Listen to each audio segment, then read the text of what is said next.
Dengan begitu wajib bagi Cina untuk mendapatkan poin dari 2 pertandingan melawan Australia dan Indonesia supaya mereka mempunyai kesempatan untuk maju ke babak keempat.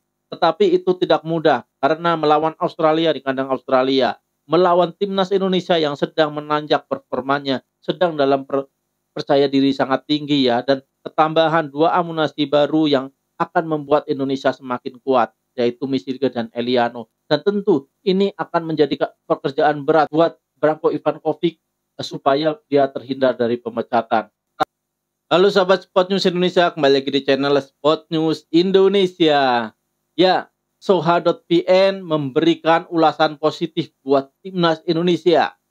Mereka memperkirakan kalau timnas Indonesia akan mengalahkan timnas Cina pada pertemuan 15 Oktober mendatang.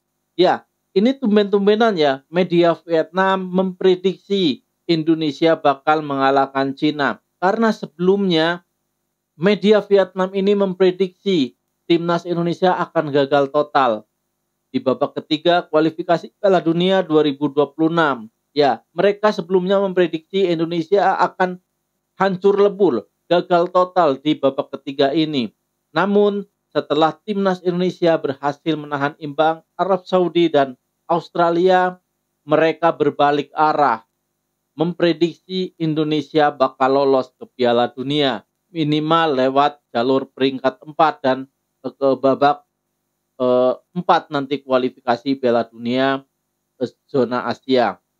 Nah, berikut adalah ulasan dari media Vietnam ya, Soha.vn, tentang peluang timnas Indonesia mengalahkan timnas Cina. Ya, menurut Soha ada beberapa faktor ya yang menyebabkan Indonesia nanti bakal mengalahkan timnas Cina di pertemuan atau matchday keempat kualifikasi Piala Dunia 2026 ya pada tanggal 15 Oktober 2024 jam 19.00 waktu Indonesia Barat. Ya. Menurut Soha, tim tuan rumah berisiko besar kalah dari Indonesia pada laga mendatang. Alasan kunci dan penentunya adalah krisis dari skuad tim Asia Timur tersebut. Ya, jarang sekali timnas Cina yang setipis dan selemah sekarang dalam daftar terbaru yang dipanggil pelatih Branko Ivankovic hanya ada 3 pemain naturalisasi, di antaranya Jiang Guangtai, Fernando, dan Alan. Namun Alan saat ini sedang cedera dan tidak bisa memperkuat timnas Cina. Ya, apabila nanti timnas Cina kalah dari Indonesia, hampir dipastikan ya, Branko Ivankovic akan didepak dari kursi kepelatihan Cina. Lebih lanjut, Soha ini mengulas tentang kekalahan Cina 7-0 dari Jepang dan kekalahan dari Arab Saudi dengan skor 1-2. Ini membuktikan kalau pertahanan timnas Cina yang sangat keropos. Dan kebalikannya dengan timnas Cina, Indonesia menunjukkan progres yang meningkat. Apalagi sekarang dengan hadirnya Misilke dan Eliano. Ya. Berbeda dengan Cina, tim Indonesia saat ini mempunyai skuad dengan kualitas terbaik yang pernah ada. Pelatih Sintayong baru-baru ini mengumumkan daftar 27 pemain. 16 nama diantaranya adalah pemain yang bermain di luar negeri. Dan 13 bintang merupakan pemain naturalisasi. Ya, kata Soha seperti itu. Nah, kualitas timnas Indonesia terlihat jelas melalui nilai transfernya. Ini juga pertama kali tim Indonesia 1,5 kali lebih tinggi dari tim Cina. Ya, menurut transfer market, harga tim Cina saat ini sekitar 10 juta euro, sedangkan timnas Indonesia 16,73 juta euro atau 1,6 kali lipat lebih tinggi dari timnas Cina. Nah, tidak sampai di situ ya, Soha juga memberikan penilaian terhadap Branko Ivankovic yang sekarang dalam tekanan hebat karena setelah kekalahan dari Jepang dan kekalahan dari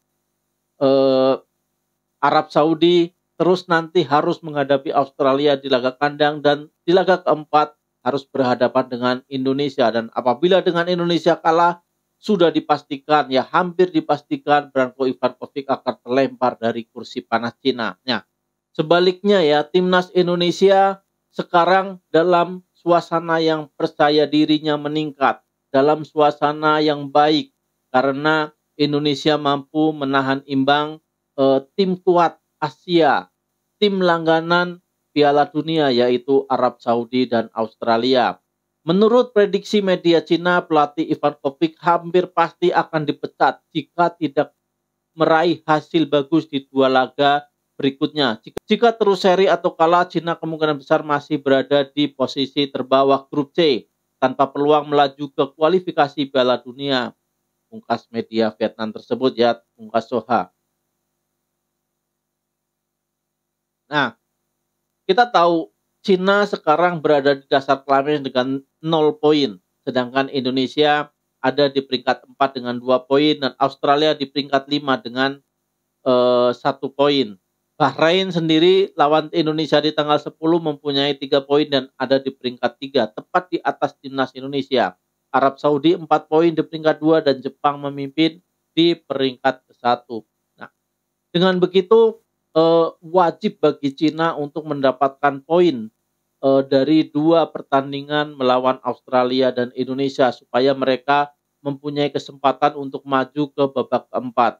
Tetapi itu tidak mudah karena melawan Australia di kandang Australia, melawan timnas Indonesia yang sedang menanjak performanya, sedang dalam percaya diri sangat tinggi ya, dan ketambahan 2 amunasi baru yang akan membuat Indonesia semakin kuat, yaitu Misirga dan Eliano. Dan tentu ini akan menjadi pekerjaan berat bukan buat Branko Ivakovic supaya dia terhindar dari pemecatan. Tapi ya mudah-mudahan saja Indonesia mampu mengalahkan Cina. Ya, nggak apa-apa Branko Ivakovic dipecat dari Cina ya. Yang penting Indonesia bisa mengalahkan Bahrain dan Cina dan Indonesia mempunyai harapan besar untuk lolos ke Piala Dunia 2026. Karena Indonesia bisa.